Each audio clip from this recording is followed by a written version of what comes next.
se puede vivir una vida en la que no se haga otra cosa que escapar de uno mismo.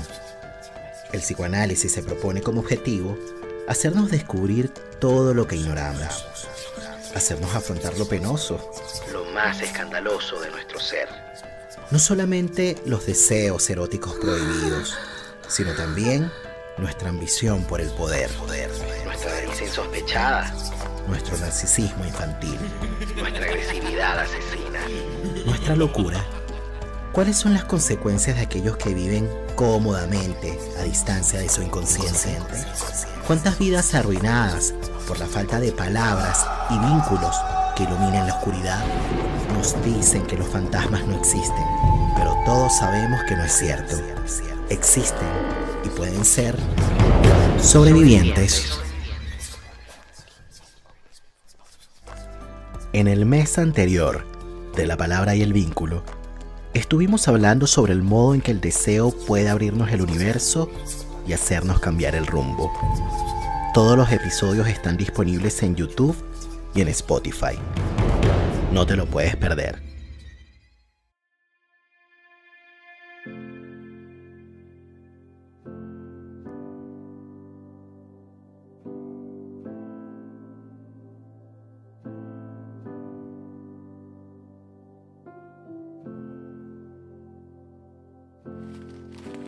Estoy bien, pero con todos esos anuncios es un compromiso terrible.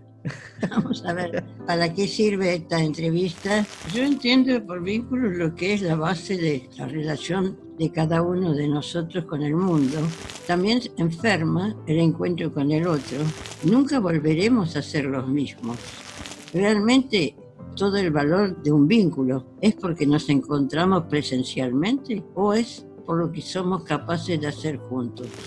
Vivir es conectarse con una realidad que no es creada por nosotros, con un mundo exterior que por momentos es amable y por momentos no es amable. Las crisis diarias son las que te hacen crecer, que son rupturas. Eso es admitir entonces que vivimos en un mundo fluido. Uno de los peligros de la vida de pareja es la previsibilidad, que se tiene que amigar con los conflictos. Agradecerte por todo lo que te has ocupado de mí en forma tan inteligente. Revive el episodio Hay que amigarse con los conflictos junto a Janine Puyet. Disponible en YouTube y Spotify.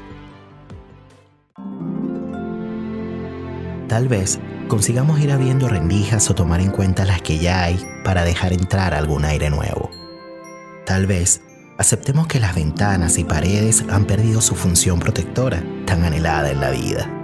Tal vez podamos devolver al futuro su cualidad apasionante en tanto motor de nuestras vidas. Tal vez podamos quebrar la creencia que hay un solo origen, un solo centro y por lo tanto un solo sol y un solo universo dotados de fuerzas mágicas. Tal vez lleguemos a aceptar que hacemos política cuando habitamos en lo múltiple. Tal vez eso nos aleje de modelos dictatoriales y reconozcamos que cada vez más se vuelve urgente descubrir el arte de crear a partir de las diferencias.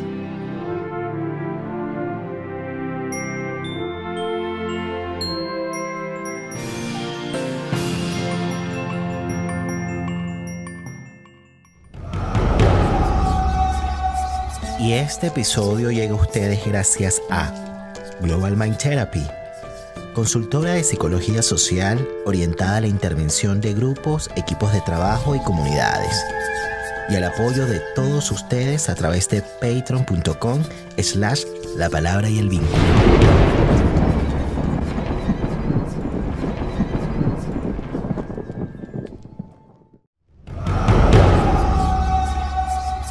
La palabra para traer recuerdos y volver donde fuimos felices.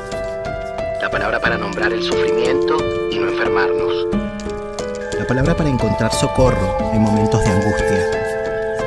La palabra para compartir las emociones y saber que no estamos solos. La palabra para denunciar el abuso y transformar amargas realidades.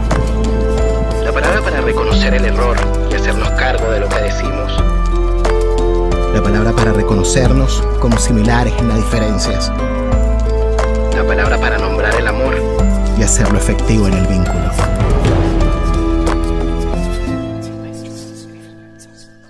Damos la bienvenida a un nuevo episodio del podcast La Palabra y el Vínculo. Hoy nos encontramos haciendo un episodio especial para rendir tributo, homenaje a Janine Puyet, una psicoanalista franco-argentina que hizo importantes contribuciones al psicoanálisis. Janine Puyet nace en el año 1926 en Francia, el 19 de diciembre. Muere el 5 de noviembre del 2020. Emigró a la Argentina en 1940. En sus comienzos fue la secretaria de Enrique Pichón Rivière. Fue analista didacta de la Asociación Psicoanalítica de Buenos Aires, APDEVA, y miembro fundadora de la Asociación de Psicología y Psicoterapia de Grupos, AAPPG. Fue directora científica de los departamentos de pareja y familia de APDEVA y de la AAPPG. Fue docente de la Asociación Psicoanalítica de Madrid, colaboradora en el Grupo de Derechos Humanos de la IPA-FEPAL. En el 2018 recibió el premio del doctorado honoris causa de la UBA. Participaba activamente en el grupo de psicoanalistas autoconvocados, un grupo de profesionales convocados desde el 2016 por el compromiso por la inclusión, la libertad y el trabajo. Algunos de sus textos podríamos mencionar en el año 1982, que publicó El Grupo y sus configuraciones. En el año 1988, junto con Bernstein, escribió Psicoanálisis de la pareja matrimonial. En 1989, en conjunto con René Caes, Marcelo Viñar, entre otros, publicó Violencia de Estado y Psicoanálisis. También podríamos mencionar en el año 1997, que publicó junto con Bernstein Lo vincular, teoría y clínica psicoanalítica, luego La pareja y sus anudamientos, erotismo, pasión, poder y trauma, y más recientemente, en el año 2015, publicó Subjetivación discontinua y psicoanálisis. Janine Puyet ha dejado huellas vivas en el plano de la escritura y en el plano de lo relacional. La teoría de lo vincular ingresó al psicoanálisis cobrando un estatuto nuevo como una categoría para pensar. Su rigurosidad y sencillez hizo que su transmisión fuera y sea inolvidable a la medida de nuestra gratitud. Un privilegio para los que pudimos conocerla. Queda mucho por releer y reprocesar de sus ideas. Y fíjense que hoy, para acompañarnos en este homenaje que estamos rindiendo a Janine Puyet, tenemos de visita a su hijo, a Pablo Reynoso. Bienvenido a La Palabra y el Vínculo. Pablo, ¿cómo estás? Muchas gracias por invitarme y alrededor de un tema tan querido para mí como es el recuerdo de mi madre. Muchísimas gracias de verdad por abrir una ventana de tu tiempo para participar en el podcast de La Palabra y el Vínculo. De verdad estoy muy contento de que hayas aceptado, ¿no?, la invitación, porque es una manera de tener presente a Janine a través de ti. Quizás como para partir esta conversación, Pablo, me gustaría conocer un poquito lo que fue para ti ser hijo de Janine Puyet. Esas cosas uno las descubre con el tiempo, ¿verdad? Por los análisis que he hecho y por el personaje que ha sido mi madre. Cuando uno es pequeño todo parece normal, es cuando va pasando el tiempo y uno va conociendo otra gente que empecé a entender la dimensión humana tan particular que tenía ella, su grandeza. Y encima hijo único, así que tuve todos los voltajes sobre mí. Ha sido un privilegio e intenso, claro está. ¿Intenso en qué sentido? Intenso por el compromiso que yo tenía con lo que hacía, por la ética con la que vivía, por su entereza, digamos, todos atributos que yo creía normales en el ser humano, hasta que empecé a darme cuenta que eran más bien excepcionales y más bien particulares de ella. Su fuerza en el trabajo, muchas características que de algún modo para mí eran la norma y que son la norma en mi vida, pero que no son una norma de todo el mundo. Hablabas de lo vincular. Tengo un doble recuerdo con lo vincular. Lo primero que recuerdo es cuando apareció el nombre de lo vincular en casa, cuando mamá empezó a interesarse por lo que podía ser lo vincular, que después lo teorizó y lo llevó muy adelante, o cuando empezaron los análisis de pareja, que eran muy inhabituales. Eran más habituales cuando yo era pequeño los análisis de grupo, pero cuando ella se se especializó y empezó a trabajar tanto con Isidoro Bernstein en esos temas. Bueno, me acuerdo los momentos del comienzo de esas cosas. Después, también la vida hizo que el que se viniera a Francia fui yo. Ella fue a Argentina durante la guerra. No estoy seguro si no fue en el 41 que ella llegó y no en el 40 como dices tú, pero bueno, ahí, en estos momentos. Y o sea que después hubo una cantidad de Janine que fueron creciendo con el tiempo, que yo también las empecé a ver con cierta distancia, ¿no? La distancia física, geográfica, que hace que eh, hay puntos que de repente se pueden objetivizar mejor, porque no tenés lo cotidiano, y después, bueno, estaban toda la cantidad de encuentros que hemos tenido y de diálogo. Yo tenía con ella un diálogo casi telepático, era rarísimo que sonara el teléfono si ella me llamaba y que yo no supiera que ella me estaba llamando. O eran coincidencias sistemáticas de percepción de cosas, o había una conexión muy fuerte, era claro. En un personaje como ella, con su propia intensidad y su propia capacidad de vínculo, ahí no hablo de la teoría vincular, sino la capacidad de contacto con el otro, bueno, ha sido alguien muy, muy rico para mí, obviamente.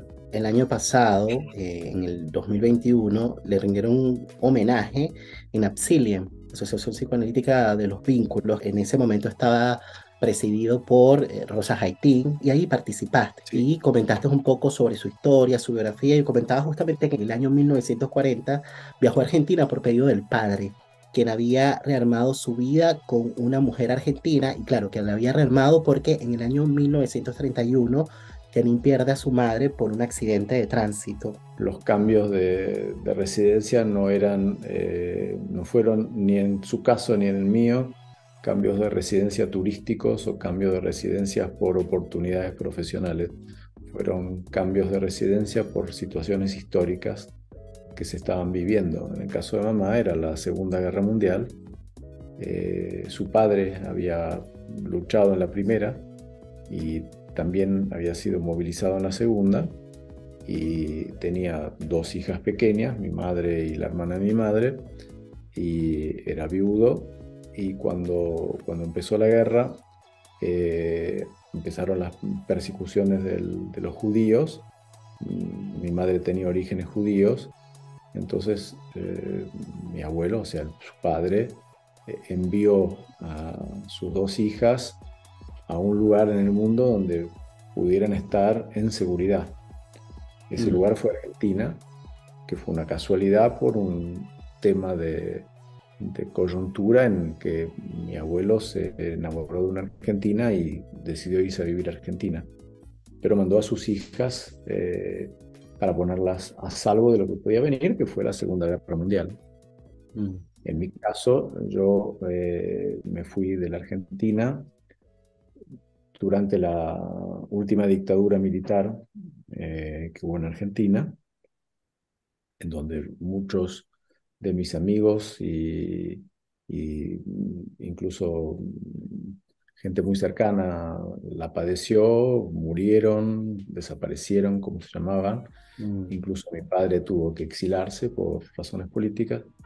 Y yo, cuando empezó el golpe militar, estaba haciendo mi servicio militar, y cuando lo terminé, mi idea era con el tiempo emigrar por un periodo de no sé cuánto o de no sabía cuánto, probablemente a Francia, pero ahí Argentina y Chile comienzan un conflicto militar que podía devenir en guerra, y de hecho ambos países se iban movilizando, y me di cuenta de que me iban a volver a llamar al ejército para ir a hacer la guerra contra Chile, lo que me parecía un absurdo total, digamos. No comulgaba con la dictadura ni con la de ustedes,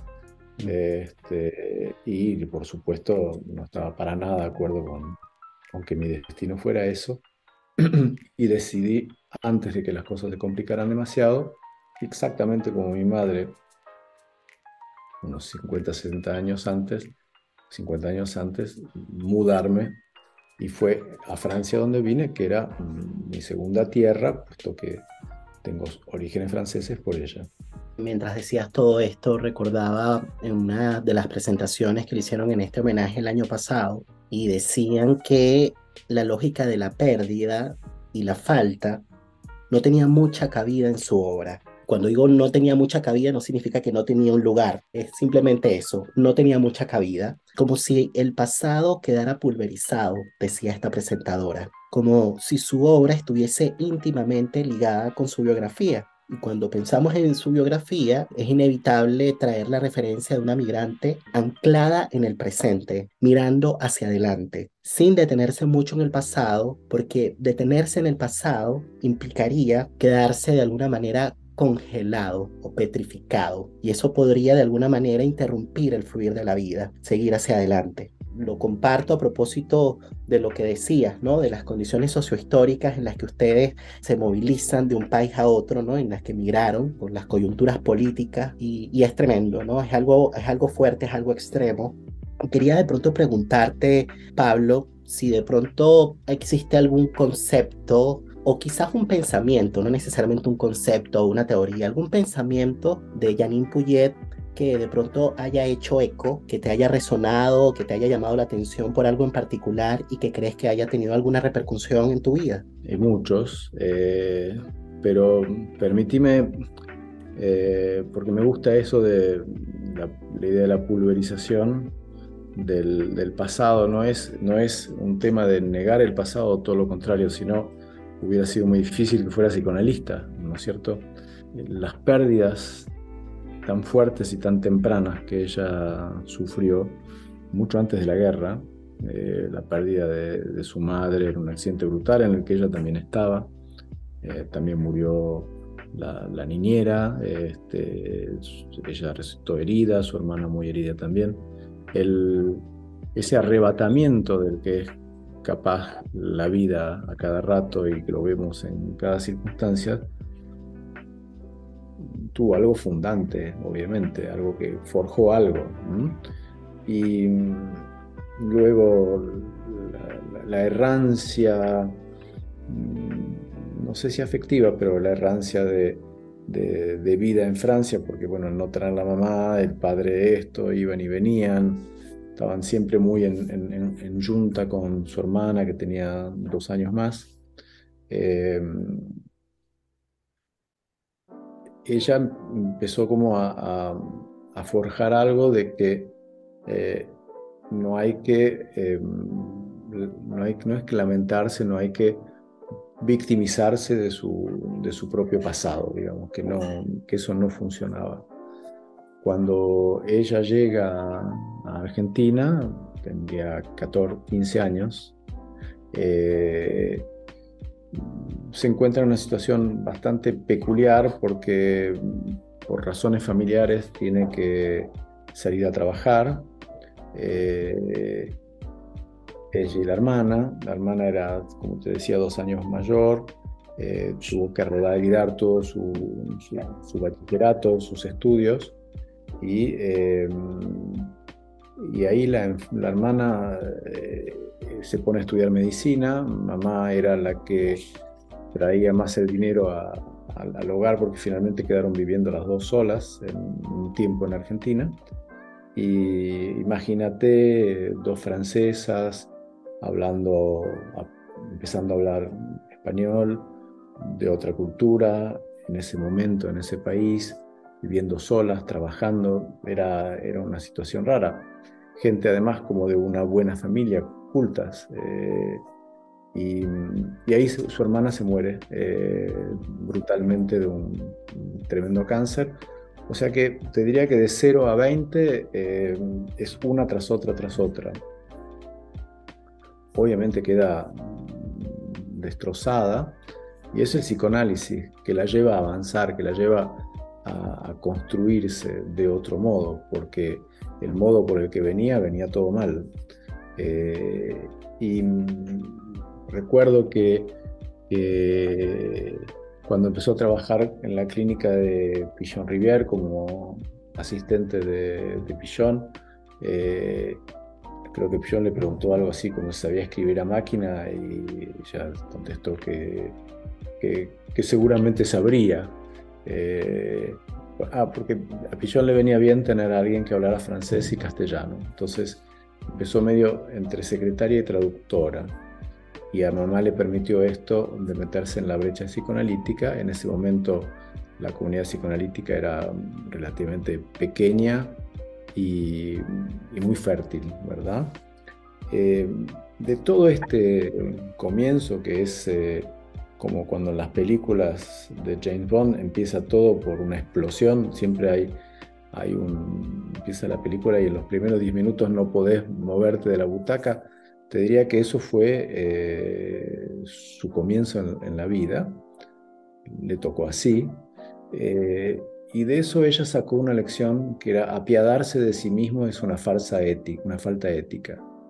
Entonces, la pulverización del pasado no es una pulverización en el sentido de que deja de existir, todo lo contrario, si no, no sería analista, pero que éticamente no es algo, no lo puede aceptar como algo que esté siempre adelante. O sea, darse pena de sí mismo, contar todos sus dolores y sus horrores, eh, no, es impresentable, es algo que no va. Y era una posición ética de mamá. Y era una posición ética también que era siempre mirar para el futuro, porque en su caso ya mirar para el pasado era complejo, era algo que no tenía mucho divertimento, te diría, o que tenía mucho lamento y que ella se dio cuenta inmediatamente que lamentarse no iba a ser el modo de construir. Eso es algo que yo lo veo muy asociado a su posición constante de ayuda al otro, del interés por los otros, como que la teoría vincular puede empezar ahí. La idea de buscar psicoanálisis de grupo, que eran todas situaciones experimentales en ese momento, y que ella las practicaba, pero que tenía esa necesidad de formalizarlas, de, de pensarlas, de establecer los conceptos, de establecer las bases. Es todo lo que hicieron con Isidoro, con el departamento de pareja, que se creó y que lo crearon ellos por primera vez en el sistema universitario argentino. Yo asocio mucho ese pasado tan penoso con su solución de estar siempre conectado con lo joven, conectado con lo nuevo y conectado con lo que va a venir y luchar para que lo que venga pueda ser mejor que lo que teníamos. Claro. Para mí ese comienzo de mamá, esta película de James Bond que le decía, en donde empieza en un comienzo de mucha fuerza, violencia, donde la vida se manifiesta de un modo salvaje. Obviamente en mi caso no fue así, yo tuve traumas menores, estos hablamos de traumas mayores. Los traumas menores pueden ser tan estructurantes como los mayores, tal vez menos bloqueantes, a veces igual de bloqueantes. O sea, el ser humano no es igual frente a un mismo conflicto, no reaccionan igual, no se estructuran del mismo modo, no tienen las mismas soluciones individuales.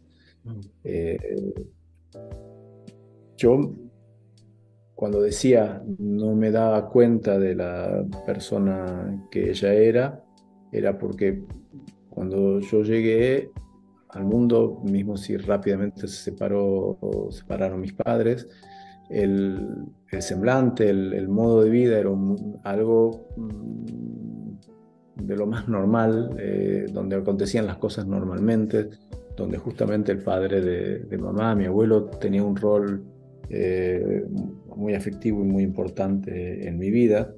Desconocía yo sus violencias pasadas. Para mí ese mundo era como, esa normalidad era correcta. Lo único que era diferente de mis compañeros, de mis otros amigos, primero que en esa época nadie se separaba ni se divorciaba. Segundo, que nadie era psicoanalista. Yo tenía padre y madre psicoanalista. Y tercero, que me daba cuenta que ser educado esencialmente por una sola persona, una madre, era distinto que lo que ocurría con los demás. Tenía menos espacios para refugiarme en vericuetos que pueden quedar en los espacios interfamiliares. Estaba en primera línea con la relación afectiva, que es bueno y que es malo, porque estás en primera línea. Digamos, Claro. no hay segundo hijo, tercer hijo que encuentra ahí la sombra de que le permite crecer de un modo que... y después dándome cuenta que sí, que era una persona de una voluntad feroz y de una presencia absoluta y que de vuelta eso tiene sus beneficios y tiene sus dificultades. O sea que a los 7, 8 años ahí ya empecé a entender que en mi casa las cosas eran distintas que en otros lados.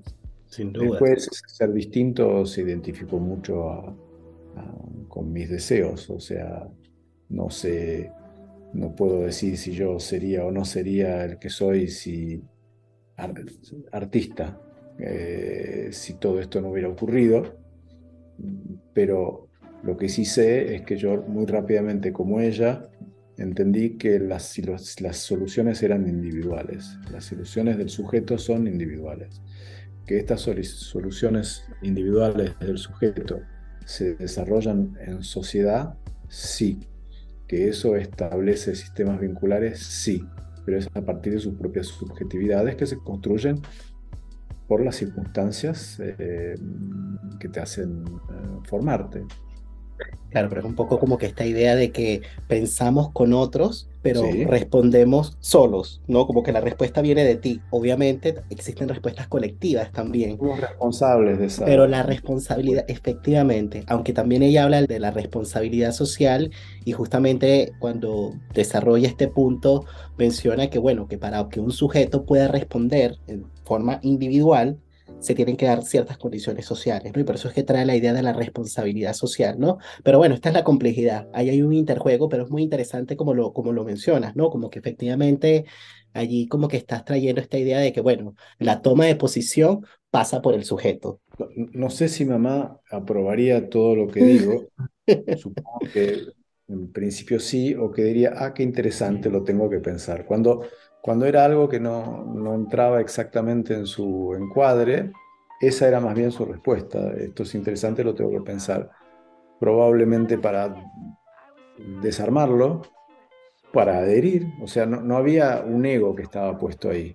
El ego no estaba puesto ahí, estaba puesto en otros lados, en hacer bien las cosas, probablemente. Pero cuando yo escucho su historia y que el contexto social es tan importante como tema que ella introduce para la lectura del sujeto, para la lectura del acontecimiento, como que lo que está alrededor influye de un modo tan brutal, que es parte de sus aportes teóricos a los que mucha gente ha adherido. eh, Conociendo lo que ha sido para ella el contorno en el que estuvo cocinada de pequeño, no me extraña, digamos. Te puedo dar dos ejemplos que son devastadores de algún modo. Cuando ocurre aquel accidente de autos, la, su madre y la niñera mueren en un instante. Su hermana tenía las piernas fracturadas, o sea que no se podía mover, y la que se podía mover un poco era ella. Y entonces se acerca a la madre para pedirle que le venga a ayudar, que estaba sangrando. La madre obviamente no se mueve. La niña era lo mismo, y entonces se va a ayudar a su hermana, y ahí empieza a llegar gente y las ayudan, y vienen ambulancias, en fin, toda la historia. Pasan los días y nadie les dice a las dos que la madre había fallecido. Viene la tía, viene el padre, o sea, va llegando todo el mundo, y que le decían que estaba en otro lugar del hospital, ¿no? Y pasan los días y mamá insiste, ella me decía, insistía, pero al mismo tiempo yo sabía, porque yo había visto, pero no quería ver. Y entonces el día que, que, que le dicen, en realidad nunca le dicen nada, un día le dicen, de este asunto no se habla más. O sea, la comunicación del fallecimiento de su madre fue eso. Cuando ella pide por ella, le dicen, de este asunto no se habla más. Yo me digo, a los 5 años te presentan así las cosas. Cuando vuelven a la casa, después de la hospitalización, tanto ella con la hermana, la casa la había modificado, había aparecido una foto de la mamá en el cuarto de ella, o sea, habían hecho un tema, esto ya es así y se acabó. Imagínate lo que puede conceptualizar luego este mismo sujeto adulto de lo que es el pasado y cuáles fueron sus soluciones para poder seguir. Nos trasladamos 10 años más tarde. Alemania está por invadir Francia por los temas de vivir sin mamá, digamos, y que su padre había sido movilizado para ir a la guerra. Él había sido un héroe de la Primera Guerra Mundial, habían herido 7 veces, lo habían dado por muerto no sé cuánto, o sea que lo llaman relativamente rápido. Y ella estaba viviendo entonces en lo de su tía, que yo he conocido muy bien, en una ciudad llamada Le Mans, Le Mans, que da 200 kilómetros de París.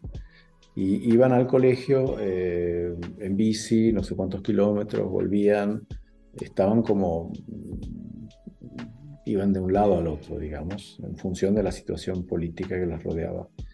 Y los reúnen antes del final de clases, en el patio a todos los alumnos, y el director les dice que, bueno, que Francia estaba entrando en un periodo muy particular de su historia, que acababan en ese momento las clases y que probablemente mucha gente que estaban ahí nunca más se iban a ver y que se despedían ahí. O sea, la entrada de los alemanes en Francia. Y a partir de ahí, ellas van haciendo un éxodo hacia el sur de Francia, que era la zona que estaba liberada, digamos, que la Alemania no había ocupado, y tenían 2 autos para bajar al sur de Francia. Estaba esta tía, tenía una prima hermana de ella, y en un auto manejaba la prima hermana, que era un poquito mayor, que luego entró en la resistencia, y en el auto en el que estaba mamá manejaba a su hermana, que no sabía manejar, por un auto que no tenía freno. Esos fueron llegando hacia el sur de Francia. Y después de ahí, en algún momento, vía Estados Unidos, llegaron a Argentina, pasando los Pirineos, yendo a España, Portugal. O sea, un derroteo. Todo eso hace que cuando llegue a Argentina y pierde a la hermana, etc., ya la copa estaba bastante llena. Era como, habían pasado muchas cosas.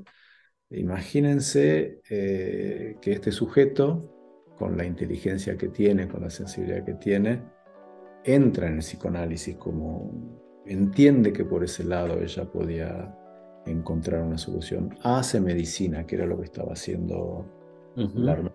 Trabaja de 1000 oficios para vivir y para mantenerse y en algún momento, más hacia el final de la carrera de medicina, donde paralelamente ya había ingresado a la APA y estaba estudiando, nazco yo.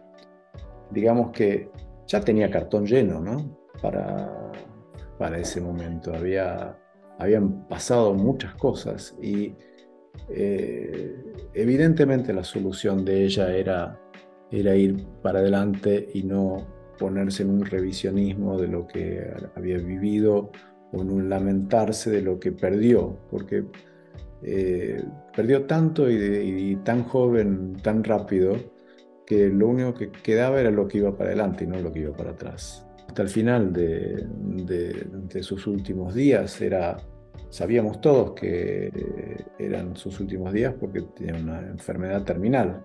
Y sin embargo, la última conferencia que se hizo, hubo una conferencia con Rusia, hubo una conferencia, no me acuerdo qué, pero la última me la acuerdo bien porque estábamos ahí sosteniéndola en el sentido propio y no figurado, sosteniéndola, pasándole el oxígeno, etcétera. Incluso había estado trabajando la introducción el día anterior para lo que iba a hablar. Sabíamos todos que eran los últimos cartuchos.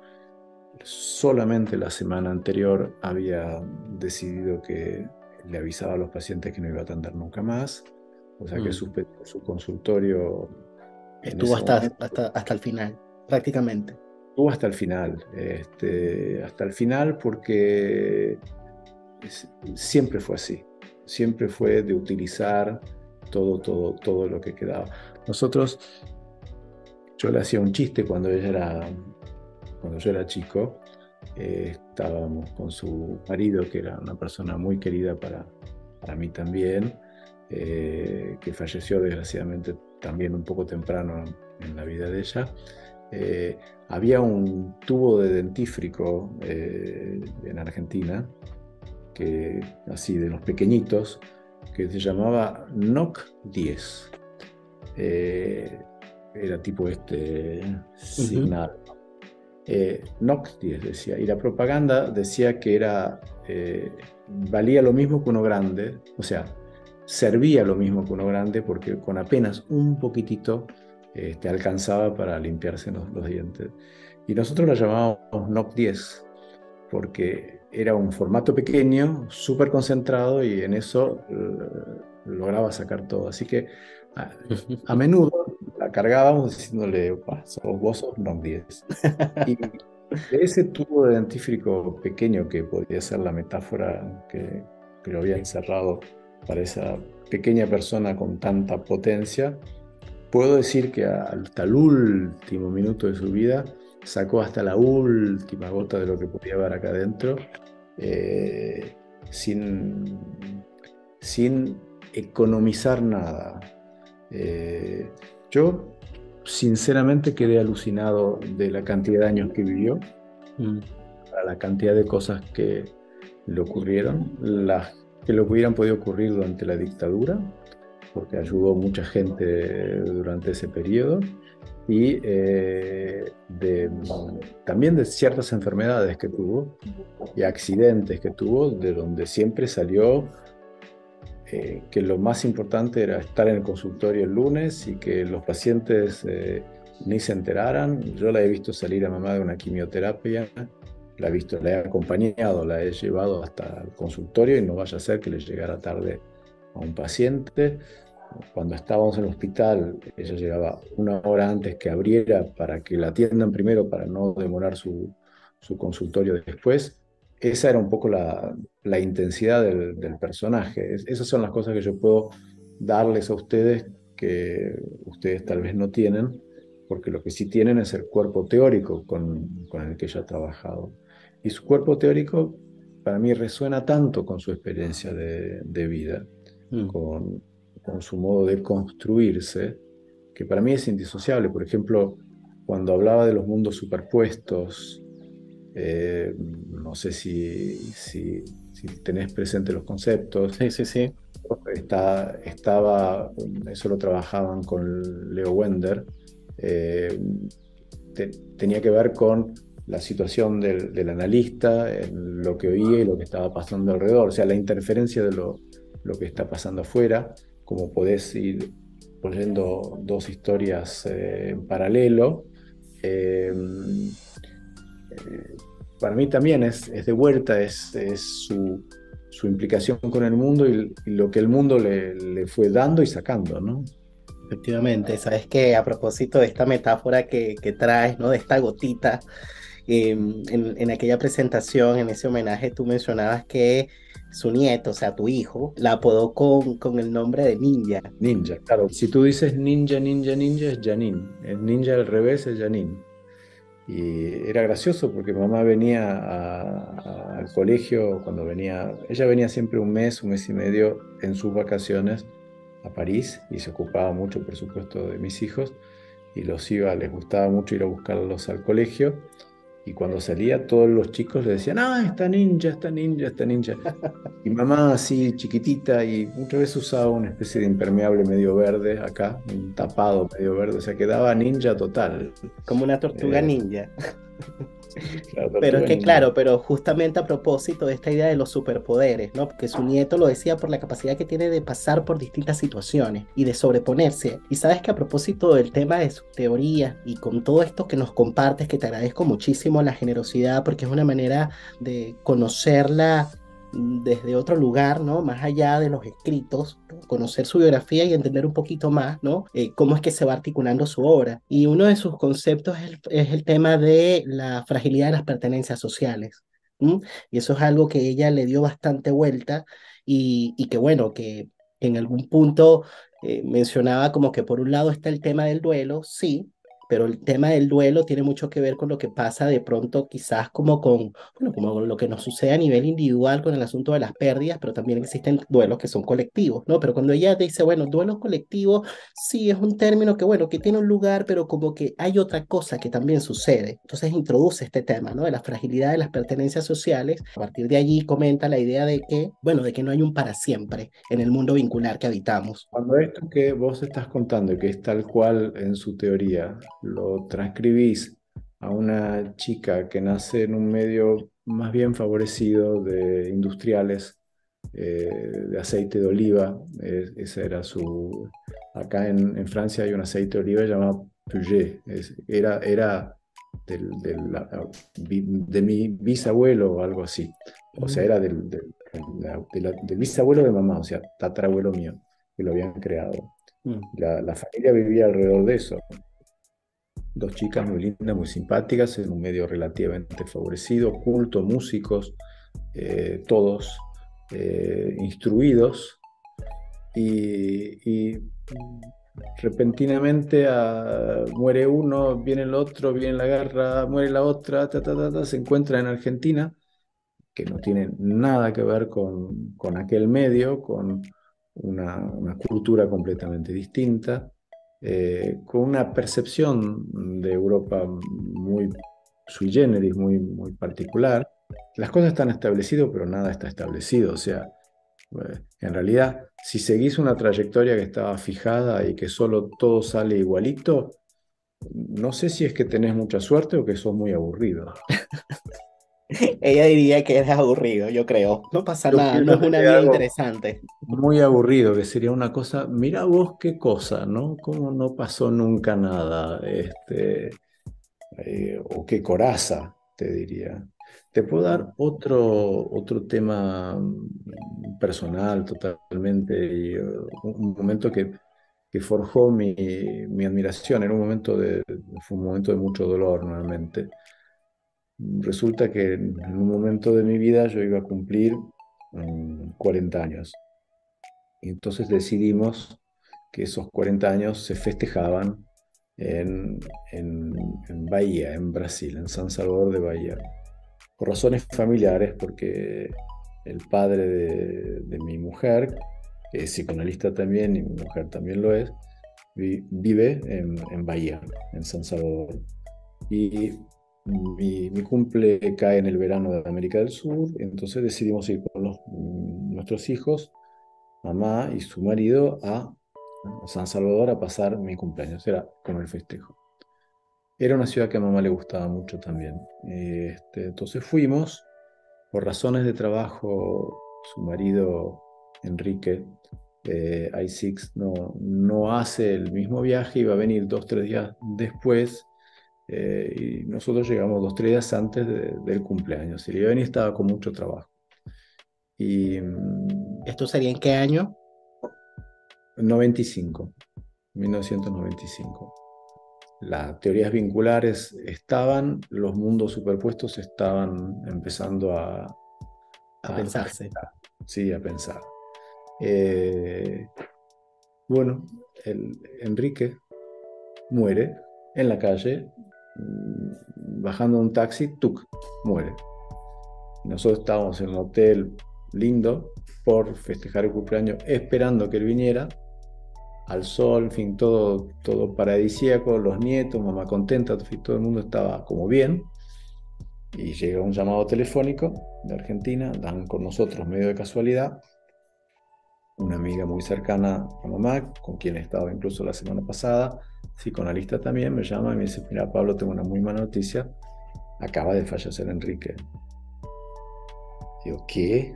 Sí, Fuerte, acaba hermano. de fallecer Enrique. Digo, pero así, pum. Digo, ok, Mm. un infarto masivo.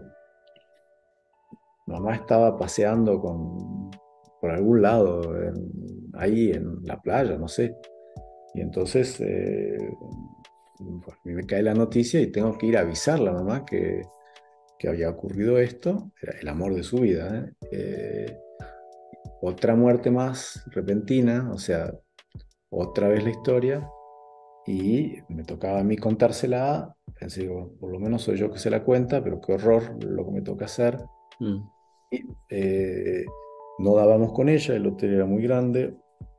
Y me voy a una agencia de viajes que había dentro del hotel para tratar de conseguir unos pasajes para volvernos. Era final de vacaciones, o sea que estaba todo saturado.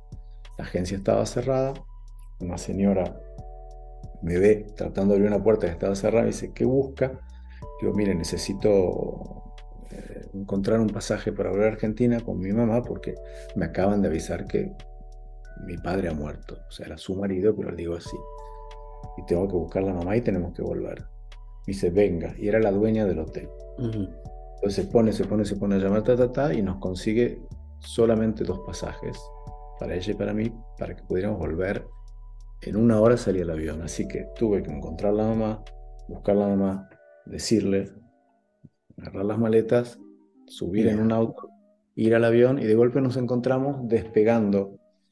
Y esos despegues de los aviones donde el cielo azul, el mar transparente, las playas, Tatá, Caipiriña, Caipirosca, ese momento semiparadisíaco en el que nosotros estábamos levantando vuelo para ir a encontrarnos con el muerto. Y mamá me dice, lo peor de esto es que yo ya sé todo lo que voy a vivir, ya sé todo lo que voy a sufrir, sé en lo que me tengo que meter y no tengo ganas de nada de todo esto. Eh, no sé cómo puedo explicar para que entiendan la situación. Bastante di la introducción, pero Mm. yo la miré como diciendo, wow, qué ser este de conocer lo que está, de conocer lo que le va a tocar. O sea, como que ella vio de aquí al final de su vida esa ausencia con la que iba a tener que vivir y aceptar, que tenía que seguir construyéndose, que tenía que esto y que tenía lo otro. ¿Y qué es lo que tenía mamá al volver? Un congreso, Mm. del que ella era directora. Era la Mm. presidenta del Congreso, de la Asociación Psicoanalítica Mundial de Grupos, venían no sé cuánta cantidad de Mm. personas, eran los hoteles, esto y lo otro. Yo estaba era la presidenta de la comisión organizadora, etcétera, etcétera. Y el Congreso empezaba 4 días después, volvía mi cumpleaños, volvíamos para el Congreso y ella seguía con su actividad. Bueno, como pueden imaginar, estuvo en el Congreso, hizo los discursos inaugurales, presentó los trabajos, hizo todo lo que tenía que hacer, pero con esa especie de motor que ella tenía en el que sabía que cuando ya las cosas no iban para nada, tenían que seguir yendo. Nunca se desplomó, siempre mantuvo, por eso era lo del NOC 10, esa concentración de fuerza, ¿no? Para mí Mm. fue una lección más De de vida vida.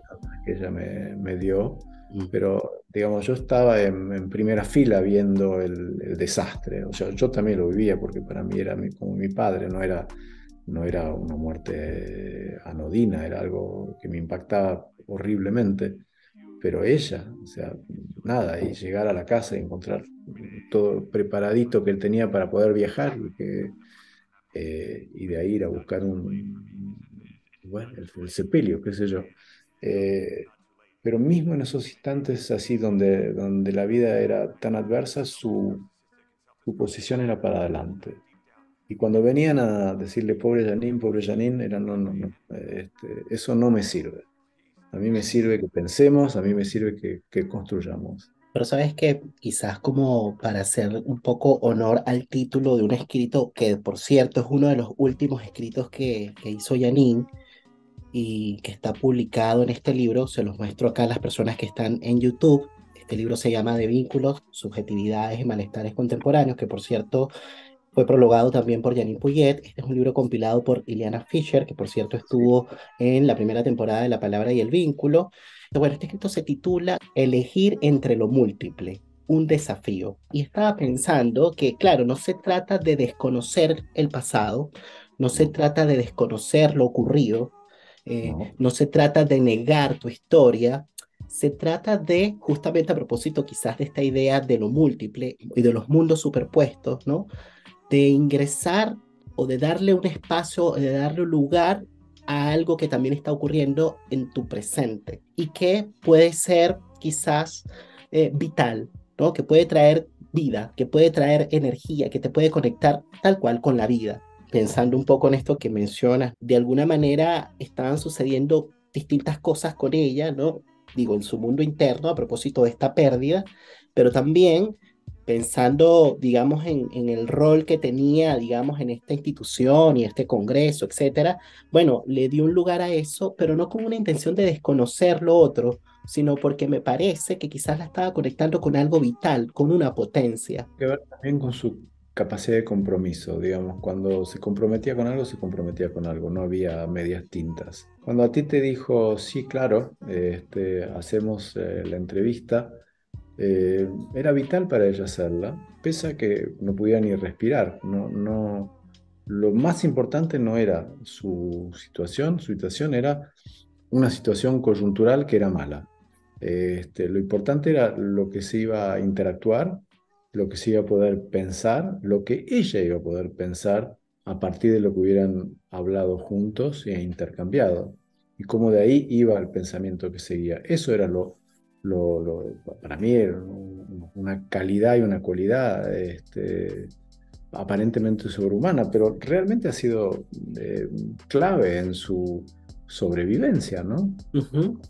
Y bueno, y sobrevivencia, que es el título general, digamos, el marco general de esta tercera temporada. Esta tercera temporada del podcast se llama Sobreviviente justamente, y qué importante que estés trayendo esta palabra porque a propósito de lo que fue ese momento en el que la conocí, porque yo la conocí en el 2017, a propósito de una jornada de actualización en psicoanálisis vincular que organizamos en aquel momento en conjunto con el área de extensión de la Sociedad Chilena de Psicoanálisis. Se realizó entre el grupo de estudios de psicoanálisis vincular en conjunto con el área de extensión de esta institución.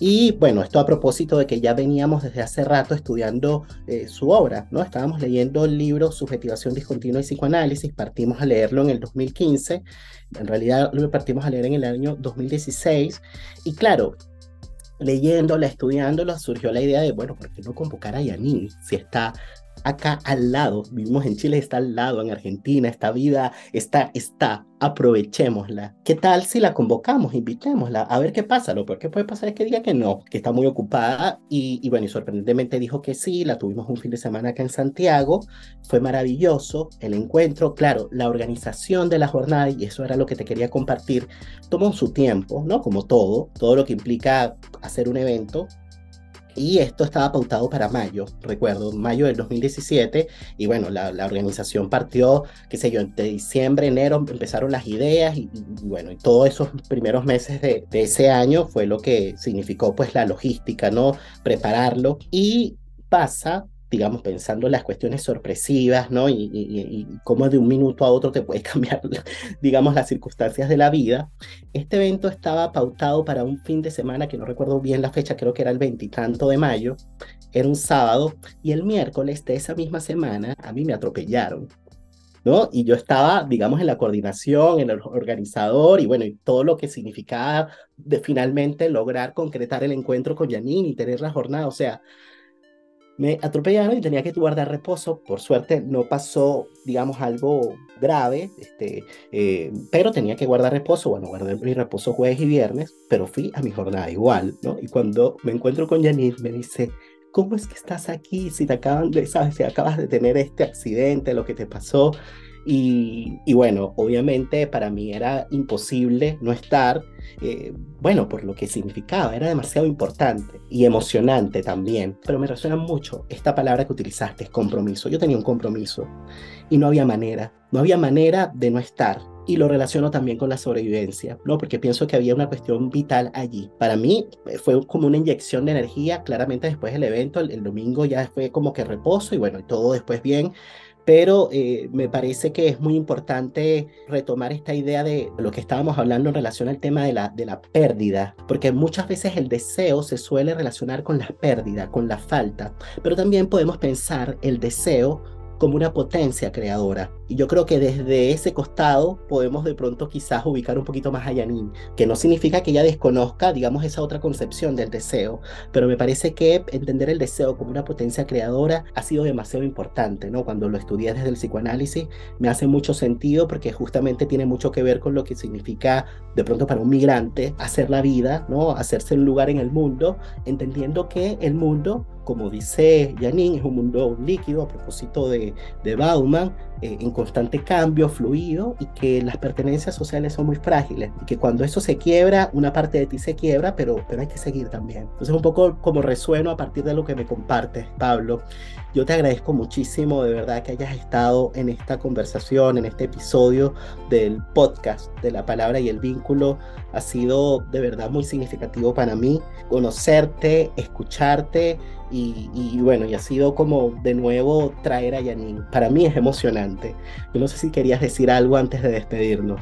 Le voy a dar dos tips de final.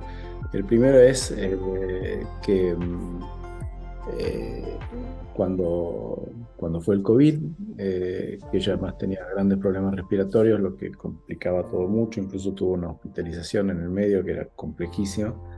eh, Me decía, pero ¿te das cuenta tener que morirme ahora con todo este tema del COVID, con la cantidad de cosas que hay para pensar y para reinventar? Un momento donde el mundo está en un estado tan particular y yo no tengo más tiempo y tengo que morirme, pero ¿te das cuenta el desperdicio? Y yo le decía, bueno, mamá, sí, pero tenés 94 años, esas cosas pasan. Digo, no, pero es increíble.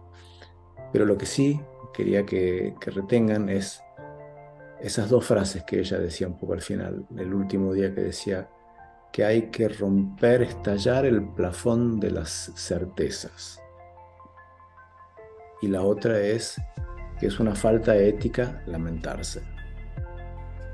Si esas dos cosas quedan así, ustedes cuando me preguntan de mi madre qué es lo que yo tengo, aparte de su amor, su cariño, la cantidad de recuerdos de todo tipo que uno tiene con una madre, pero para mí esas dos frases así son vectores. Vectores para la vida. Sabes que aprovechando algo bueno, aprovechando los últimos minutos que tenemos, te quería preguntar si existe la idea, algún proyecto, ¿no? De publicación de su obra.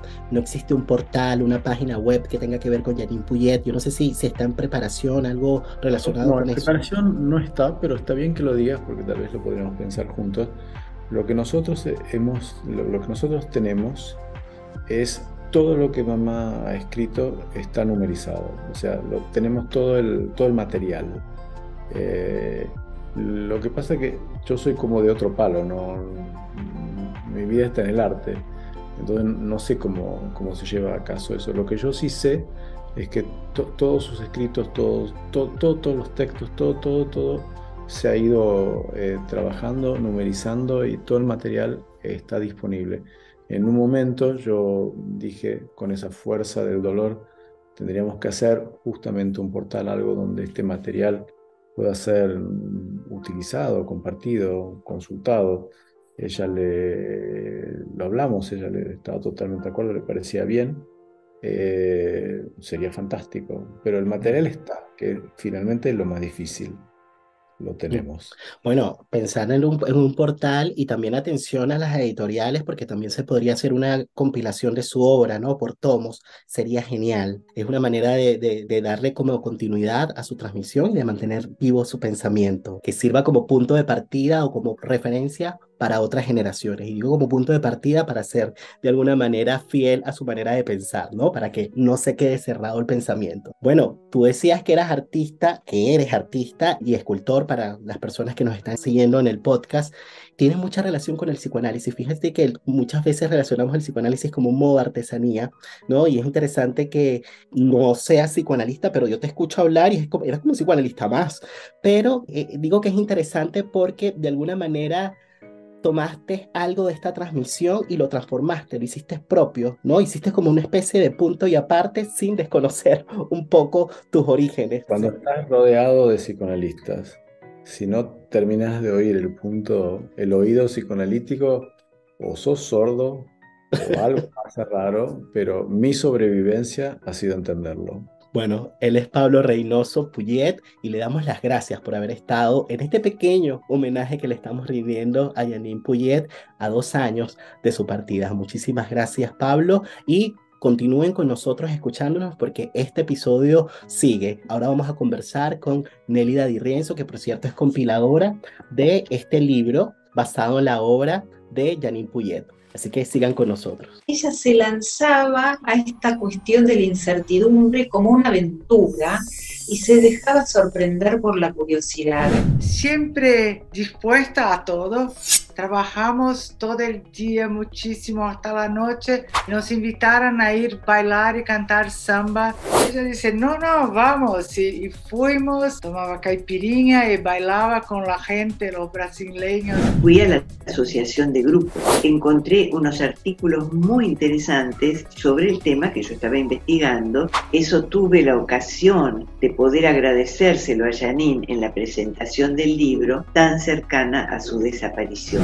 Jeanine Puyet, Isidro Berenstein iban agregando cosas que no alcanzaban a explicar lo que de repente ocurría con un paciente y las herramientas que se tenían para ese paciente en particular. Jeanine hablaba de la etapa del reproche.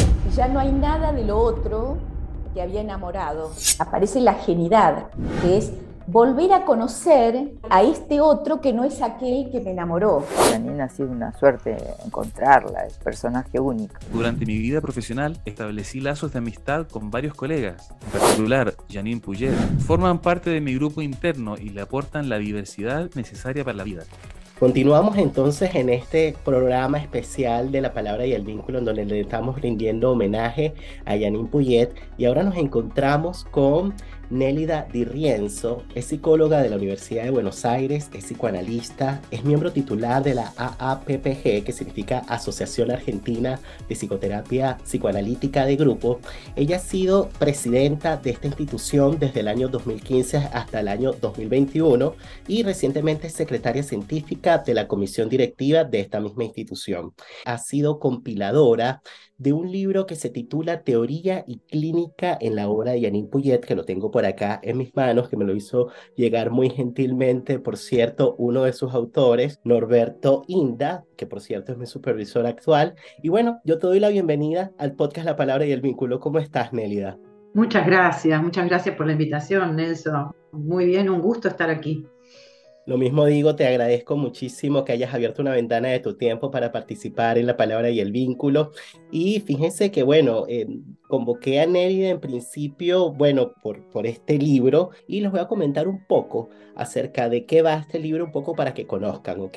Este grupo de autores se conformó para homenajear a Jeanine Puyet, quien se dedicó a investigar en profundidad y de manera innovadora los conceptos fundamentales del psicoanálisis.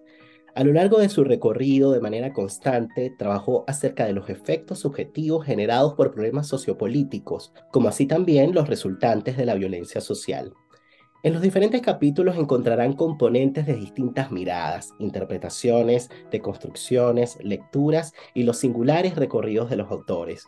Solo tramas de una trama que dieron lugar a la teoría del psicoanálisis vincular.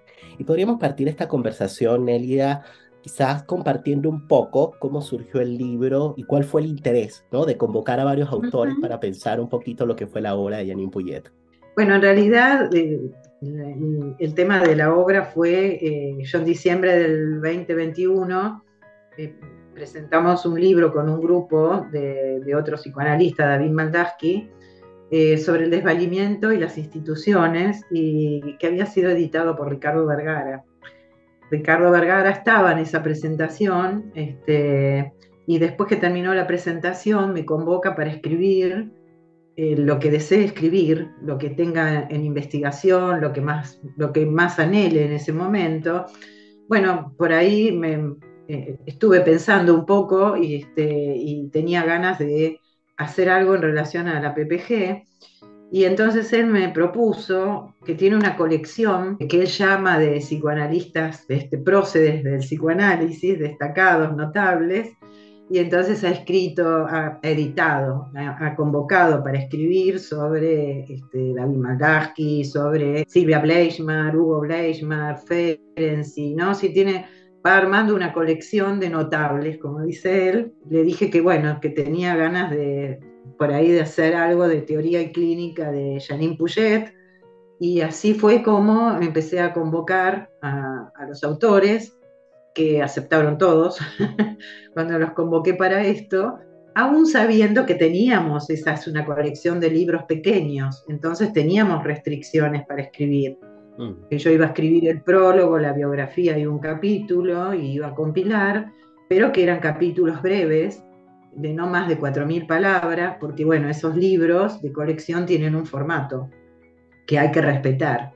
Así que es una cantidad de capítulos y una cantidad de extensión.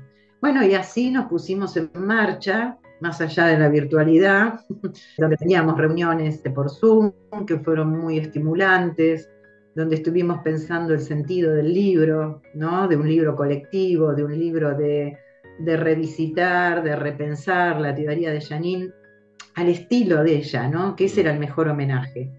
Cuando se dice ni es cronológico, y además no solamente eso, sino que además no es un libro de alabanzas, si bien desparrama afecto por todos lados, porque los lazos afectivos con Jeanine son fuertísimos, pero no se trata de eso, ¿no? Porque ella precisamente no era eso lo que buscaba en general, buscaba que se pensara, que se abriera, que se debatiera. Y eso fue para mí una de las marcas más fuertes de Jeanine en toda mi formación, con tantos psicoanalistas a lo largo de tantos años y escuelas y demás, pero siempre rescaté esa posibilidad, tanto en ella también como en Isidoro también, la cuestión de la apertura, la cuestión de revisitar, la posibilidad de cuestionar y de autocuestionarse, porque ellos fueron capaces de autocuestionarse sus propios conceptos a medida que transcurrían los tiempos y las prácticas, ¿no? Es muy interesante porque, bueno, como dices tú, siguiendo un poquito el estilo de Jeanine, ¿no? Esta idea del cuestionamiento y esto de autocuestionarse, eso que tiene que ocurrir un poco como para que pueda tener lugar algo novedoso. Y para que tenga lugar algo novedoso se tiene que dar un movimiento de desapropiación de alguna manera, ¿no? Para que se pueda desalojar algo que está de alguna manera colocado en el centro, como en el lugar de la verdad, podríamos decir. Y cómo ese cuestionamiento puede de alguna manera dar paso, bueno, a la inscripción, ¿no? De nuevas ideas, podríamos decir. A propósito de esto que mencionas, ¿no? De la apertura, ¿no? Y de estas marcas que dejó ella en ti. Fíjate que, bueno, hay un escrito que tú presentaste en este libro que se titula Genealogía inconclusa, recorridos discontinuos del psicoanálisis vincular. Y señalas lo siguiente: maestro no es aquel experto, sino aquel que es capaz de mantener vivo el interés por la pregunta. Y su enseñanza es la mejor prueba de su amor, y nos pone en el camino de percatarnos que ninguna palabra puede decir toda la verdad. Es de mi exigencia que la obra de un autor esté a la altura de ciertos principios éticos, y entre todos aquellos que reconozco como maestros, estamos aquí para hacer visible algunos recorridos evocados a Jeanine Puyet. Quería hacer justamente precisión, o quería volver de nuevo a esta idea de mantener vivo el interés por la pregunta, ¿De qué depende hacernos una pregunta? ¿De qué depende que estemos un poquito abiertos a descentrar algunas verdades y poder justamente interrogarnos? No nos olvidemos que tenemos siglos, muchos siglos de pensamiento de la modernidad, ¿no? Parece que un pensamiento que por ahí ha puesto en el centro lo racional, por encima de todo, incluso por encima del cuerpo, y por encima de la naturaleza, y creyendo que la podemos dominar y demás. Bueno, podemos decir que la pandemia ha dado unas cuantas bofetadas a más de uno, en el sentido de decir, ah, mirá, vos creías que sí, ¿no? Mirá cómo no dominas nada.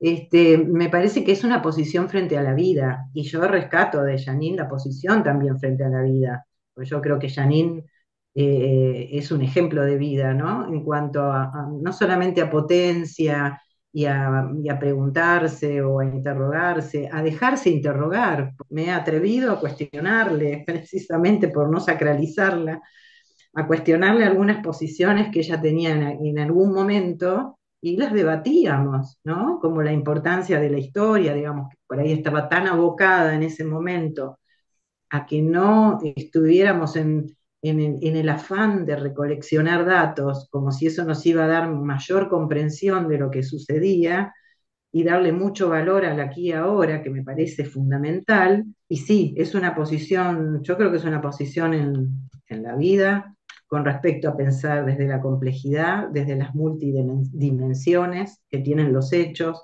Pero ¿cómo pensar el sujeto actual, Nélida? Porque claro, efectivamente traes ahí la referencia de la modernidad y en la modernidad en la razón era lo que estaba en el centro y estamos viviendo un tiempo hipermoderno, un tiempo de Sí. la hipertrofia del yo, en donde el yo de alguna manera se ha convertido en una suerte de amo y también de enemigo mismo, porque cuando de pronto no somos capaces de alcanzar eso que se supone queremos alcanzar, más bien arremetemos contra nosotros mismos. Entonces, claro, en la modernidad lo que estaba en el centro era la razón y en la hipermodernidad más bien nos hemos convertido en máquinas. Y yo no sé qué tan posible es cuando nos hemos convertido en máquinas que estamos alienadas a la productividad, que podamos detenernos, hacernos un cuestionamiento, una pregunta, alguna revisión o como quizás diría Janine, a investir el presente, a colocar la atención en lo que está sucediendo en el aquí y el ahora. Entonces, ¿cómo pensar el sujeto actual? A ver, si lo pensamos desde el neocapitalismo, sabemos que la influencia es a que el sujeto actual sea un sujeto de consumo, de sujeto de consumo, consumo consumido, ¿no? Un ciudadano consumido, como de alguna manera hablaba Leucovitz, ¿no? Que era un referente muy fuerte en la PPG para muchos de nosotros, bueno, desde ya para Janine y todos los autores que están en el libro. Todos estos autores siguen investigando sobre los distintos temas y los distintos conceptos, pero además con el aporte de la filosofía, de la sociología, y de la política, de la física cuántica, de todas las disciplinas que nos ayudan a abrir nuestras cabezas para corrernos del centro.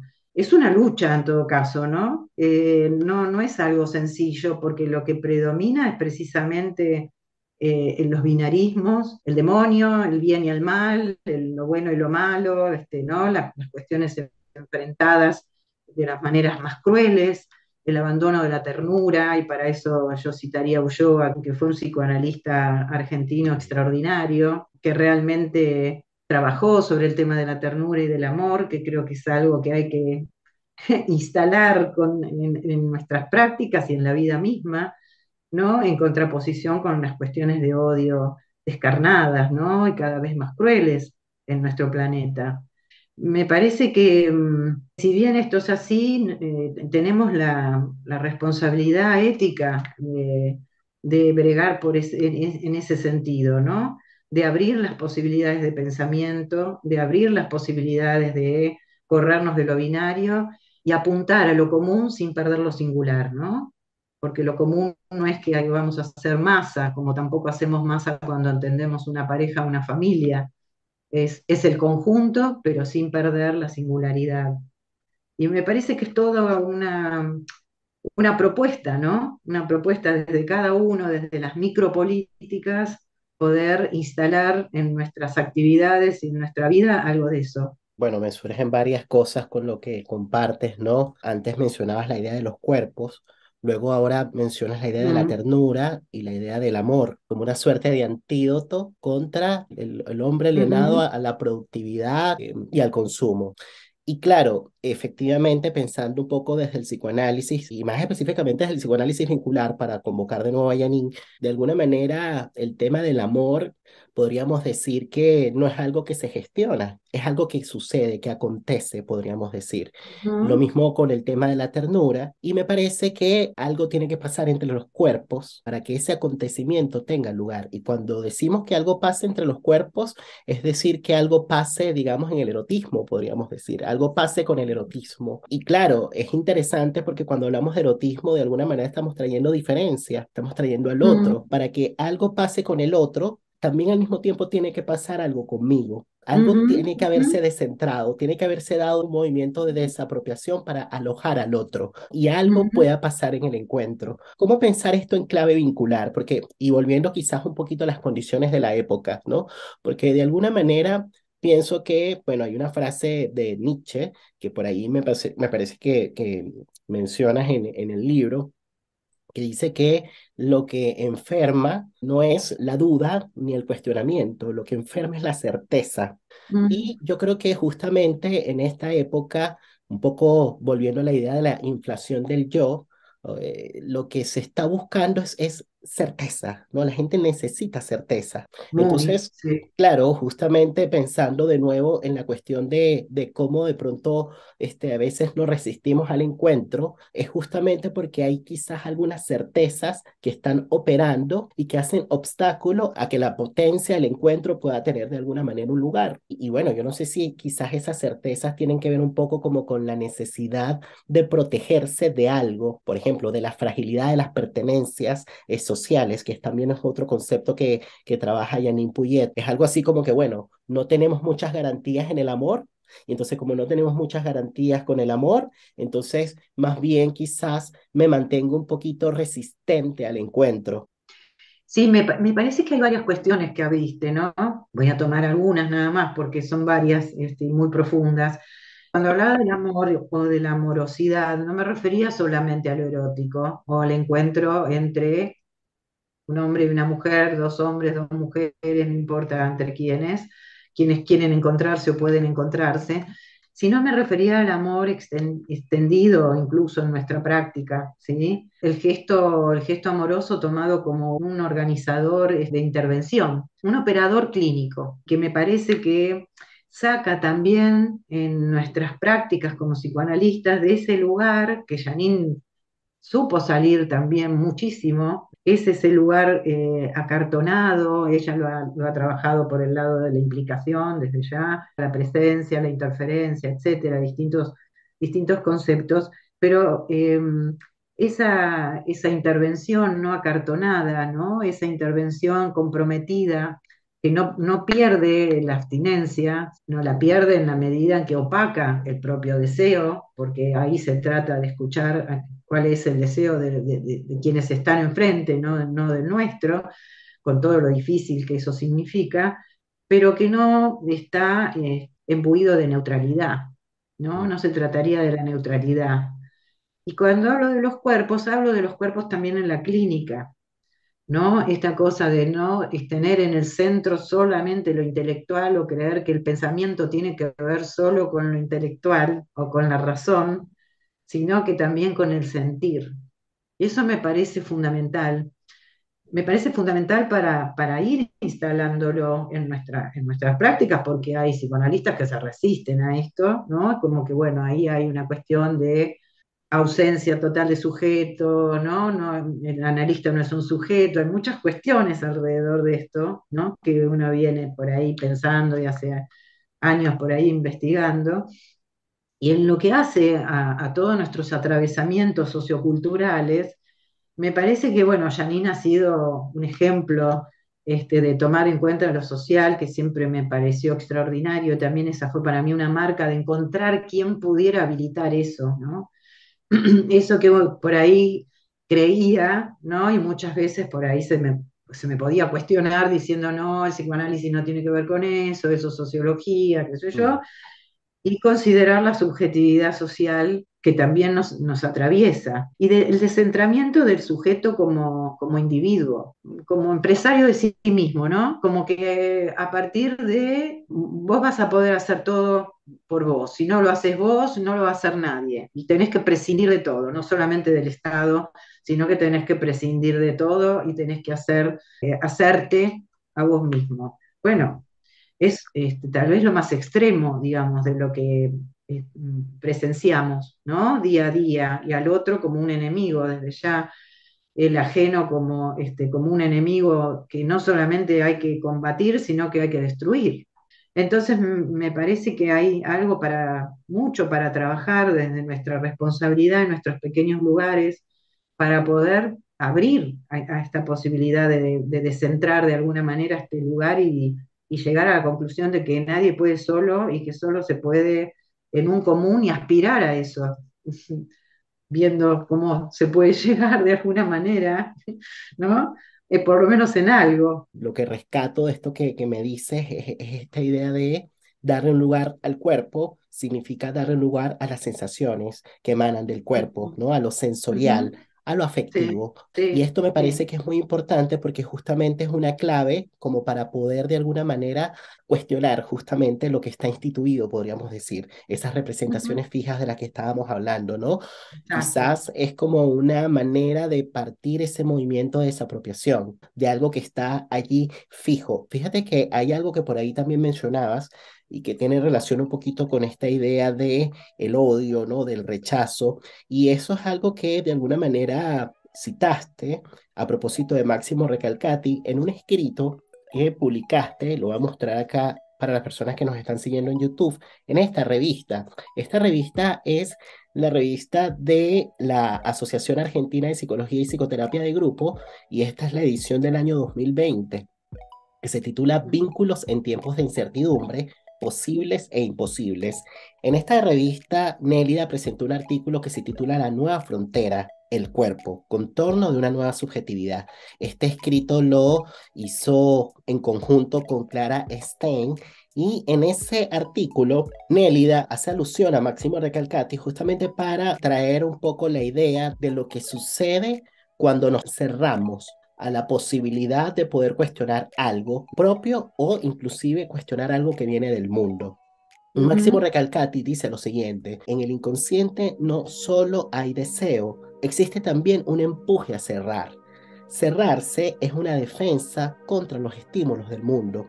La suspicacia, el odio, el rechazo son las primeras respuestas frente a la perturbación. Y es interesante porque de alguna manera me parece que las coloca como una especie, si se quiere, de barrera protectora frente a algo que es distinto, frente a algo que de alguna manera viene como que a descolocar al sujeto en algún punto. O sea, aparece la idea del rechazo o la idea del odio o la idea de la suspicacia. Sin embargo, Janine, en uno de sus últimos libros, yo diría su último libro porque los demás fueron colaboraciones, ¿no? Su último libro es este, Subjetivación discontinua y psicoanálisis, certezas e incertidumbres. Y Janine dice que justamente frente a lo incierto pueden activarse mecanismos de defensa que responden más bien a cuestiones que son vinculares o sociales, que existen mecanismos de defensa que son individuales, que yo creo que tienen relación un poco con lo que menciona Máximo Recalcati, pero que existen mecanismos de defensa que son compartidos, que justamente se activan en consecuencia de que se ha puesto en marcha la incertidumbre. Ella dice que lo incierto se puede traducir en desesperanza, se puede traducir en inquietud, se puede traducir en incredulidad, en indiferencia, en apatía, en individualismo, también en irrupciones de violencia, y que justamente una de las modalidades defensivas pueden ser, por ejemplo, la tendencia a reforzar un poco los pactos y acuerdos, como que revisar un poco cuál fue la palabra que quedó como que acordada, ¿no? Como que si por esa vía de alguna manera pudiésemos garantizar que algo distinto de lo programado pueda irrumpir, y como que si el acuerdo pudiese garantizar eso y no necesariamente, ¿no? Entonces, fírmamelo acá o mándamelo por escrito o mándame un mail de respaldo, como que si eso de alguna manera pudiese preservarnos de algo que es imposible que de pronto ocurra, que es justamente lo imprevisible. Otra manera que está relacionada justamente con un mecanismo defensivo que es más bien vincular o social, es la idea de convertir la confianza, ¿no?, en una exigencia. Tienes que confiar, esto va a ser así, como que si la confianza, en lugar de ser algo, dice ella, que tiene relación con la fe, con un acto de fe, más bien se convierte en algo que supuestamente está como preestablecido. Bueno, ya está declarado, ¿no? Tenemos confianza y así es. Otro ejemplo también es la cuestión de la planificación. Bueno, si algo pasó que te descolocó, es porque entonces no tuviste buena planificación, te tienes que organizar, planifícate bien, entonces y triunfarás, ¿no? Entonces, bueno, y así pone varios ejemplos, ¿no? Quería mencionar todo esto justamente a propósito de lo que estabas diciendo, ¿no? Porque me parece que tiene mucha relación justamente como con las consecuencias que trae un poco el mundo cambiante, el mundo mutante en el que nos movemos. Justamente a propósito de que el mundo está cambiando de manera vertiginosa, y esto es un poco la pregunta que te quería hacer, porque me parece que el principio de incertidumbre, ¿no?, que es un poco el que desarrolló Jeanine Pouget, es algo que siempre ha estado, pero parece que las condiciones de la época han exacerbado un poco más lo incierto y ha producido este tipo de arreglos defensivos, ¿no? Estas modalidades defensivas que pueden ser individuales o colectivas y que justamente son las que hacen que, bueno, como en un intento de preservarnos, pero que produce todo lo contrario. En algún punto en tu escrito decías como que cuando la vida se defiende de modo excesivo de la vida, se transforma en lo contrario.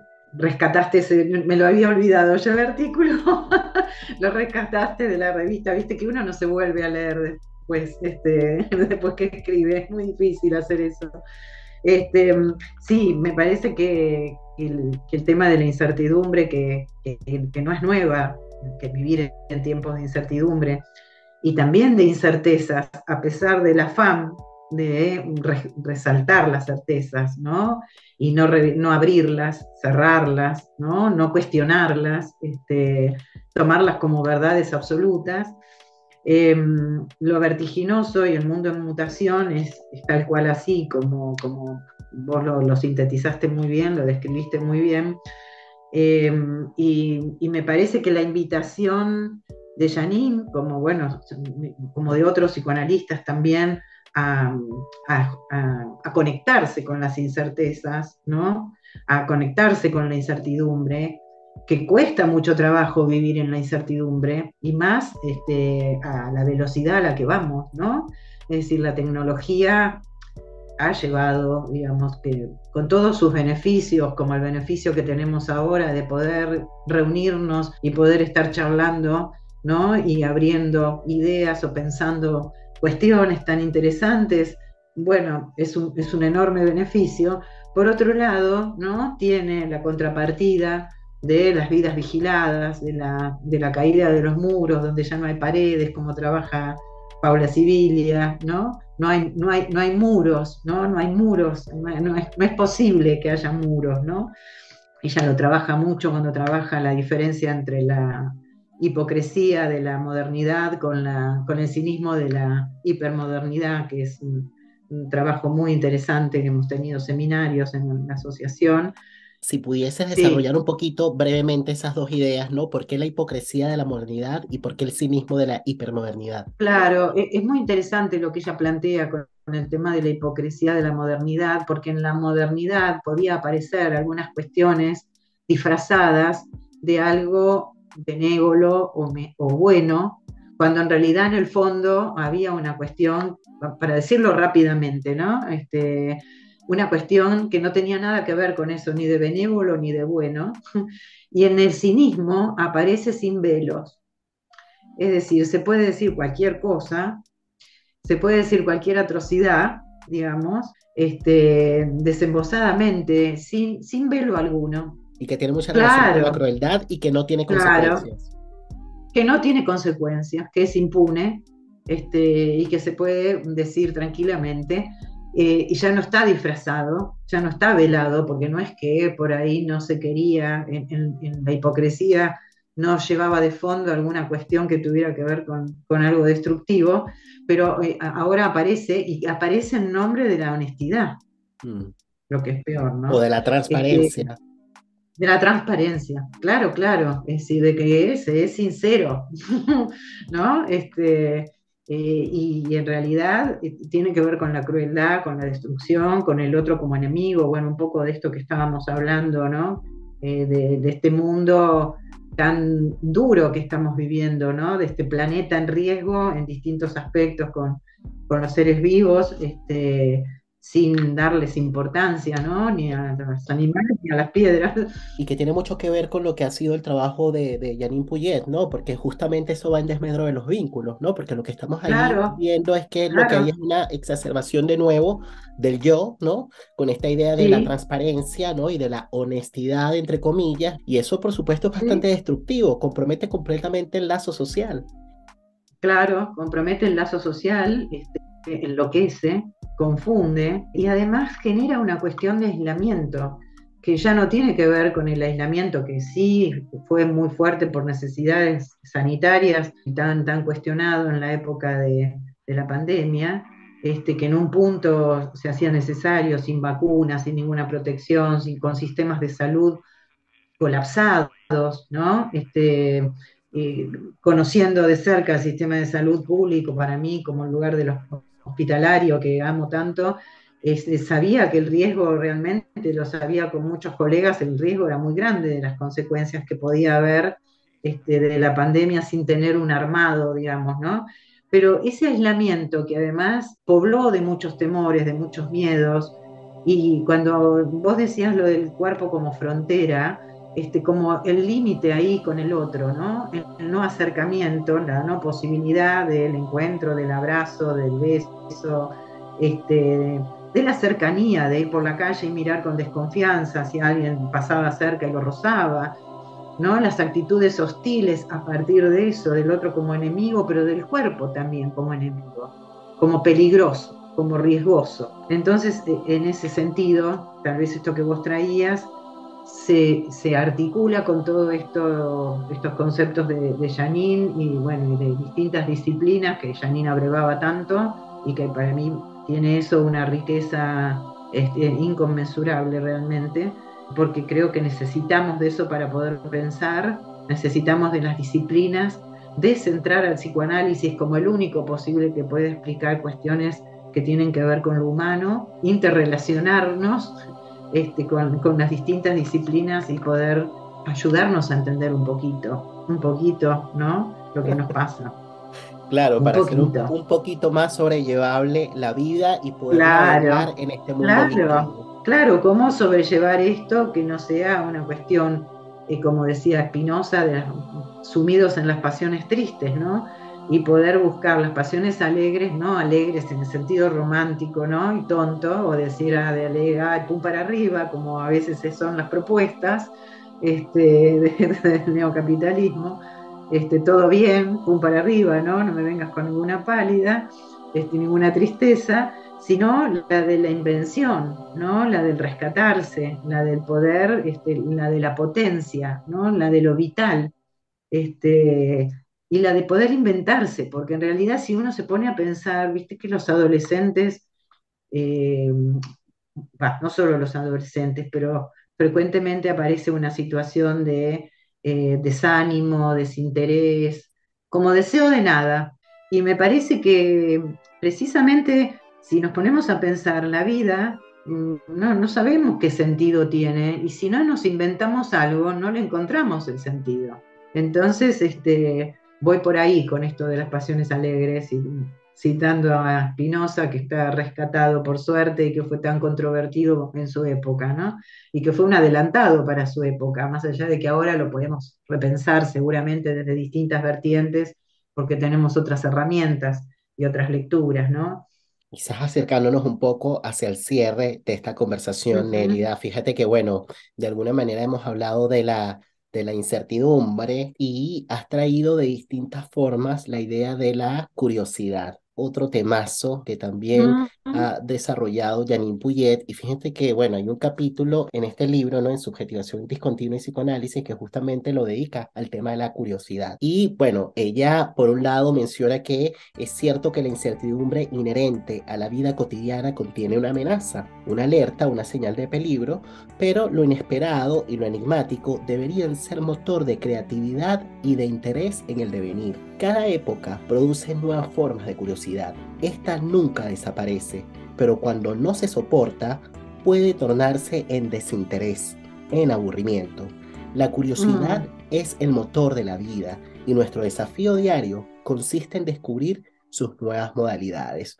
Y yo creo que esto de alguna manera es muy importante, ¿no? Porque así como tú mencionas la idea del cinismo, de la hipermodernidad, también yo podría mencionar la idea del tedio, del aburrimiento y del asco existencial, que son palabras que menciona, por cierto, Constanza Michelson, que estuvo acá en La Palabra y el Vínculo, en su libro Hacer la Noche, ¿no? Y que son muy propias de la época y que tienen que ver justamente...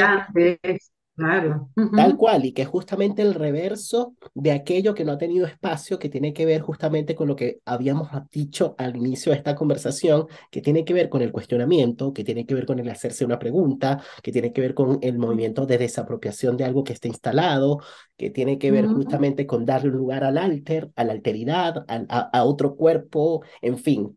Entonces, para cerrar esta conversación, pensemos un poquito en algunas claves, ¿no? Que nos permitan de alguna manera abrirnos un poquito a la novedad y estar un poquito en esa posición subjetiva, porque pienso que para eso se requiere cierta disposición, ¿no? Como para darle un lugar a la curiosidad. Y yo no sé si eso, una de las condiciones, ¿no? Pudiesen ser, por ejemplo, el tema de la confianza, ¿no?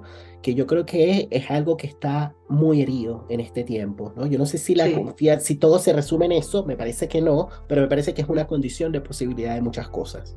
Sí, totalmente. Yo creo que es una condición una condición necesaria, que cuesta creer. Creo que también se engarza con el desánimo, también se engarza con lo desmoralizante, con lo de la sensación de pocas expectativas, de mirar hacia adelante y no ver un horizonte. Me parece que se engarza con distintas cuestiones. Y hay algo de esto, de lo que vos decías, que bueno, sobreponerse a esto, ¿no? Con disponibilidad. Disponibilidad también es un concepto muy interesante que trabaja Julien, que trabaja Janine desde ya, que trabaja también, ha trabajado también Lacan, el concepto de disponibilidad, ¿no? De estar disponible para. Y me parece que es un desafío para nosotros los psicoanalistas, en el sentido de que tenemos la responsabilidad de que a partir de estas herramientas y este conocimiento tenemos algo que hacer con eso. No solamente declamarlo, no solamente transmitirlos en los ámbitos académicos, ¿no? Sino trabajar en los territorios. Eso me parece tan maravilloso y tan rico, que es lo que nos da posibilidad, ¿no? De trabajar en los distintos territorios, en los barrios vulnerados, en las escuelas, en los hospitales, en los centros de salud, en los distintos lugares, en los distintos ámbitos donde puede haber posibilidades de hacerlo, ¿no? Poder trabajar en pos de eso, ¿no? De producir subjetividad. Es interesante esta idea de producir subjetividad porque se contrapone, por llamarlo de alguna manera, ¿no? A la idea de traducir subjetividad. Un poco volviendo a Janine, ¿no? Que podemos ser de alguna manera sujetos productores de subjetividad o sujetos productores de psiquismo y también sujetos de alguna manera traductores de psiquismo. Entonces por eso es que ella hace la diferencia entre interpretación y la interferencia, y me parece que en este punto, además de la confianza, esto de tener de alguna manera una apuesta por el otro, un cierto acto de fe, como dice ella, sin indagar mucho, por eso es un acto de fe. Claro. Además está el tema de la interferencia. Me parece que si bien es un concepto que es bastante técnico y que está llevado, por supuesto, a lo que sucede, digamos, en el encuentro analítico, me parece que eso se puede trasladar a la vida misma, porque la interferencia yo la relaciono como con la conmoción, ¿no? Como con poder conmocionarnos, ¿no? Y en la medida en que nos conmocionamos, el cuerpo se estremece y ocurre, digamos, hay un extrañamiento, ¿no? Allí de alguna manera se produce algo distinto que efectivamente puede dar lugar a la inscripción de otra cosa en el devenir mismo. El libro de Janine que citás, el último libro, es una joya. Y además, bueno, creo que expresa allí muchos de sus pensamientos últimos, ¿no? Es decir, si bien que ella después ha retomado en otros libros donde participó o prologó libros posteriores, me parece que sí que dan cuenta de la actualidad, y bueno, está tan viva en nosotros que muchas veces por ahí, frente a determinadas situaciones, nos surge, como nos surge de muchos maestros, pensar qué dirían si estuvieran, ¿no?, en este momento. Me parece que esta conversación ha sido muy, muy grata, digamos, muy grata para mí. Ha sido un gusto intercambiar con vos y poder abrir estos distintas ideas, ¿no? Que dan a su vez para desarrollar desde ya. Pero bueno, un verdadero placer. Te agradezco la convocatoria. Te agradezco de vuelta también la confianza, ese acto de fe, cuando dijiste que sí a participar en un programa, además conversar con una persona que no conoces. Nos conocimos acá en este diálogo, ha sido muy grato, te agradezco muchísimo esta ventana de tu tiempo y te agradezco también todo el trabajo que has hecho en todos estos años por el psicoanálisis y en especial este trabajo que hiciste de compilación de este libro. Me parece que es una manera de mantener vivo, ¿no?, el pensamiento de Janine y de seguir pensando justamente, de darle una continuidad a su legado que sirva de transmisión para otras generaciones también. Muchísimas gracias por participar en este pequeño homenaje que quise hacer de la obra, ¿no?, de Janine Puyet. Para mí fue muy emocionante conocerla, tener esa oportunidad, esa posibilidad. De alguna manera pienso que existen distintas personas que de alguna manera nos marcan en nuestra manera de pensar, no solamente en la clínica, sino de entender la vida, y Janine fue una de esas personas. Así que bueno, esta conversación contigo ha sido un antes y un después. Un antes y un después, tal cual. Así es. Muchísimas gracias, Nélida, y muchísimas gracias a las personas que están del otro lado de la pantalla acompañándonos en La Palabra y el Vínculo, o que nos están escuchando también en Spotify. Nos estamos viendo la próxima semana en otro episodio de estreno de La Palabra y el Vínculo. Que estén muy bien, cuídense mucho y buen fin de semana. Chao. Para Janine Puyet resulta evidente que no es posible hablar únicamente en singular de la subjetividad humana. Partiendo de la idea de que habitamos y transitamos mundos fluidos y dispersos, nace la necesidad de ampliar la mirada y escucha. Se trata de diferenciar los modos de sufrimiento que incluyen también lo volátil y los efectos del presente, las interferencias invisibles de los desencuentros humanos. Para Janine, vivir consiste en navegar por territorios inestables creados por el presente, y por tanto que producen efectos de sorpresa. Su propuesta es la de dar cabida a los acontecimientos, que a pesar del pasado o de la fragilidad de las pertenencias sociales, poder activar fuerzas vinculantes en el presente nos permite sobrevivir a un mundo líquido y cambiante. Esto no depende de un sujeto, depende de un hacer juntos, de la posibilidad de abrirnos a la novedad, descentrando viejos prejuicios y estereotipos productores de enfermedad, locura y muerte. Yo soy Nelson Ruiz y esto fue Una Posición frente a la vida y en nuestras prácticas, en homenaje a Janine Puyet. En la etapa final de Sobrevivientes, hablaremos sobre las luchas de fuerzas por la vida y de los actos que crean realidad. Todos los sábados de diciembre, en La Palabra y el Vínculo.